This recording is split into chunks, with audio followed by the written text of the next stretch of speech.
Hello, everyone. Good afternoon. Good day.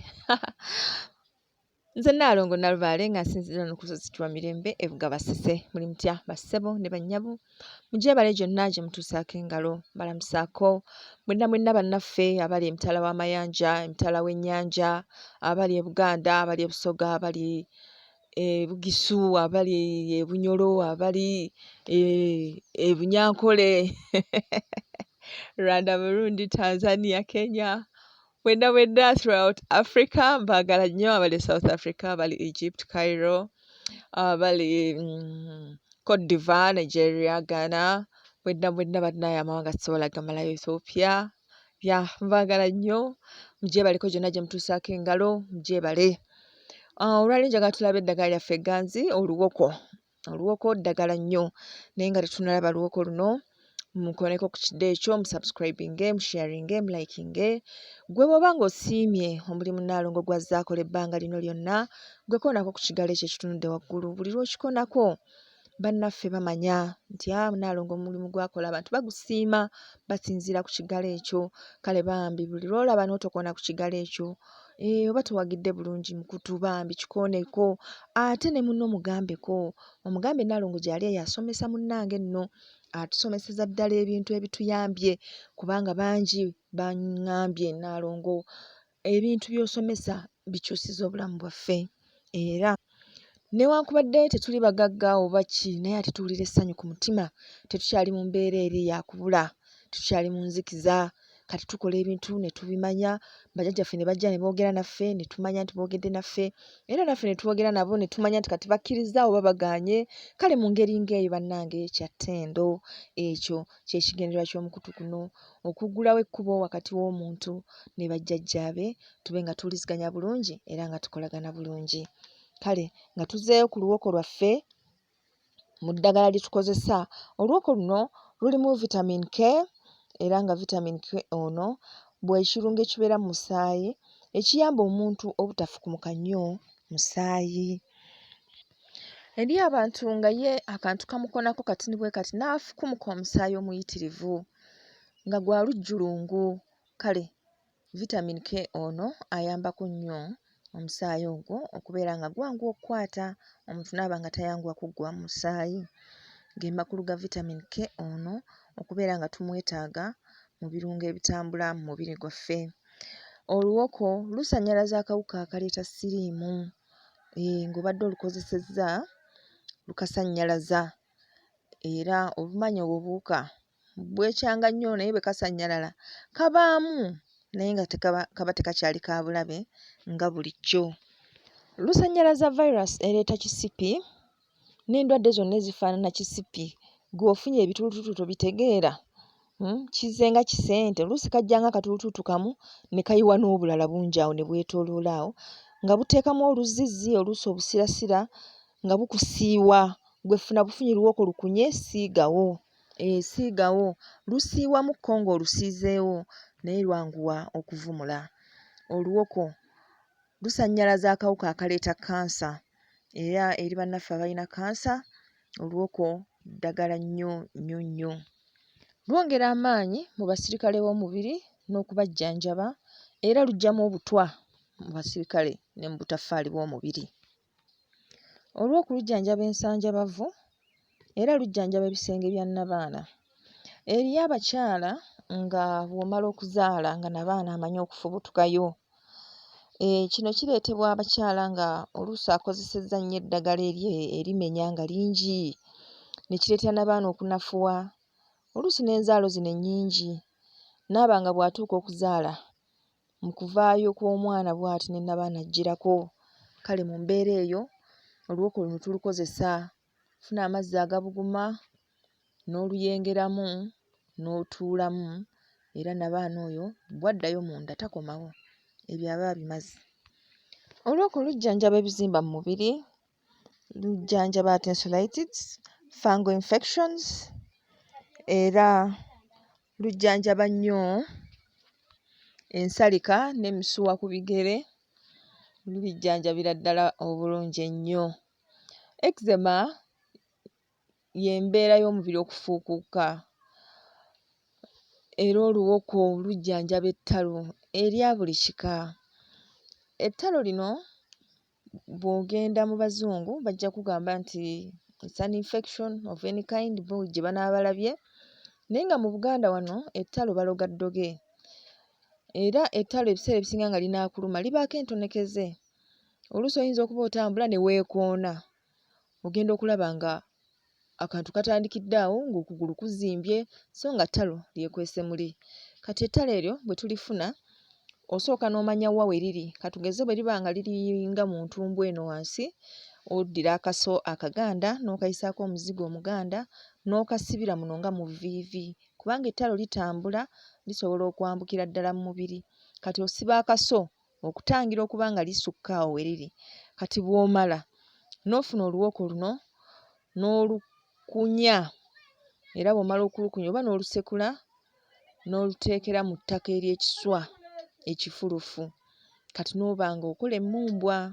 Kati ettaka eryo eririmu oluwoko n'oba ng'olisiiga okugulu okwo. Osobola okuluyenga obuyenzi n'oluteeka katugeze mu kataasa ng'ako, n'oteekamu n'ettaka eryo nga ne biba bya kittavutavu, n'oba ng'osiiga ng'ossa wansi nga buli lwe biba ng'ebikala ku kigere kuli ng'oyongera osiiga, buli lwe biba ng'ebikala ng'oyongera osiiga. Mu ssaawa ntono nnyo ojja kulabawo change ekijja okukakasa nti mu butuufu libadde ettalo nga ly'okolagana nalyo. Ettalo liteekamu okubabuukirira muli n'obufumitafumita ngeri y'obuyisoyiso. Kale oluwoko kafulu nnyo mu kujjanjaba ebintu ng'ebyo. Era oluwoko tulukozesa. Oluwoko lujjanjaba ekiwanga, ekyenda nga kyalunguula, amabwa ag'akabootongo, lujjanjaba amagumba, ebinywa, ennyingo, lukola ku asthma, era oluwoko lusirisa obulumi mu mubiri. Oluwoko lusala amasavu eri abo abaagala okkogga. Lujjanjaba omugongo oguluma. Oluwoko lwa ttendo nnyo era omuntu alina olusuku tewaalibuliddwawo luwoko. Kaakati enkozesa y'oluwoko eri abantu abejjanjaba. Ddira oluwoko luyina emirandira gy'akula nga emiwogo.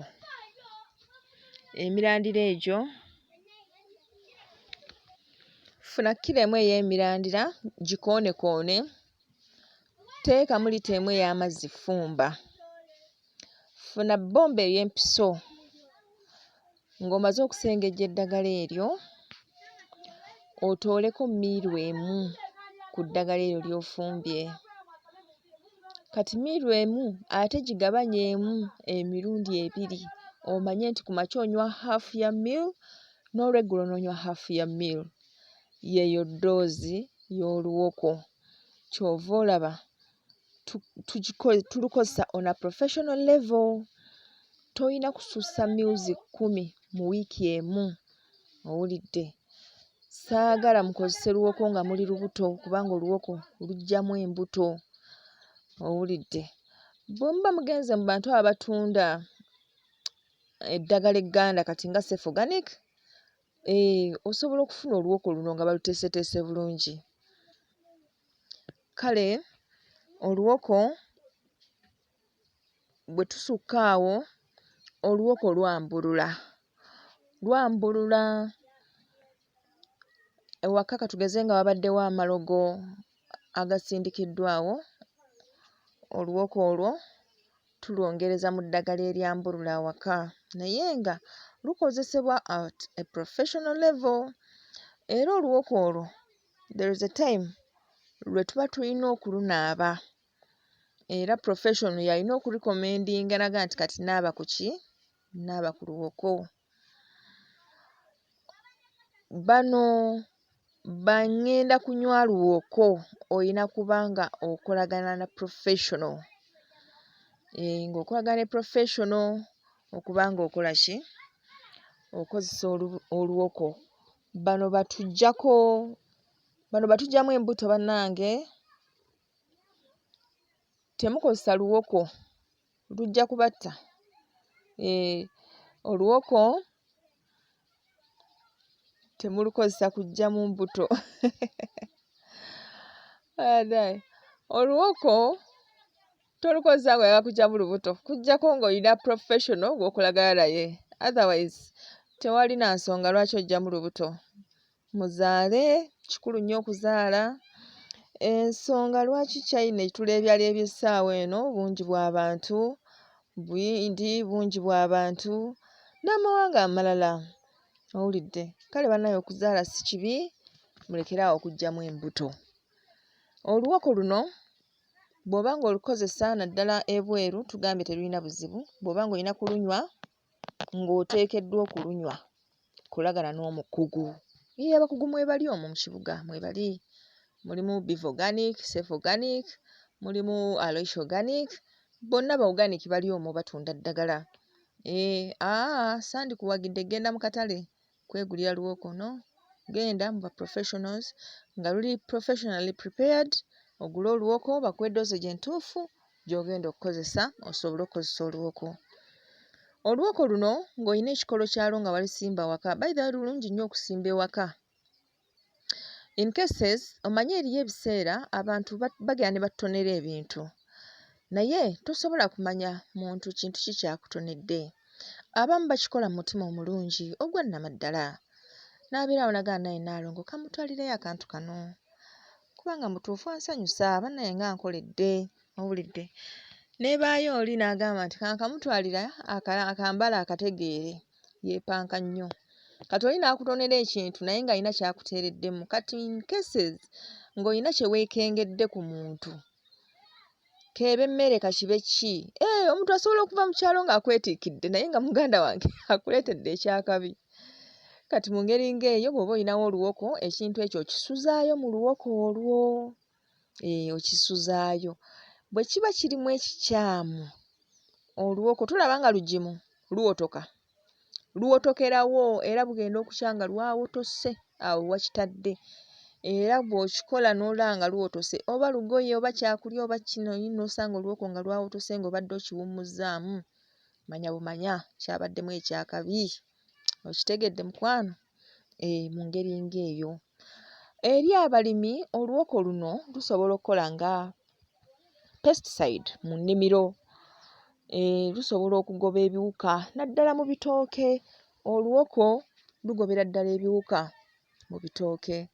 Nze kyo nali sikimanyi naye omugenzi Kasirye Ggwanga lumu yali ku Metro Radio n'atusomesa n'atugamba bannange mmwe abalimi ba Nnakabululu, oluwoko ddagala nnyo.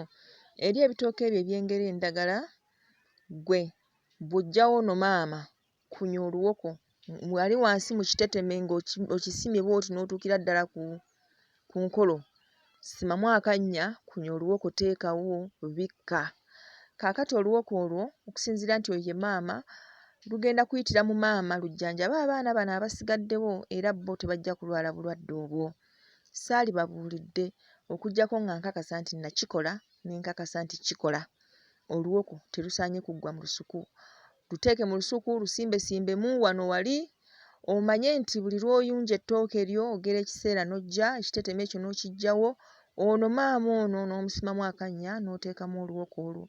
Ne lujjanjaba abaana bano abasigaddewo okubeera nga tebalwalalwala birwadde naddala ebirifango. Kansubire nti mukitegedde bulungi. Mukitegedde? Ate na buno obutulututtu, waliwo obutulututtu obujja ne kajja ng'ak'okusaaga n'okasu n'ogenda okulaba ng'otandise okuzimbirira.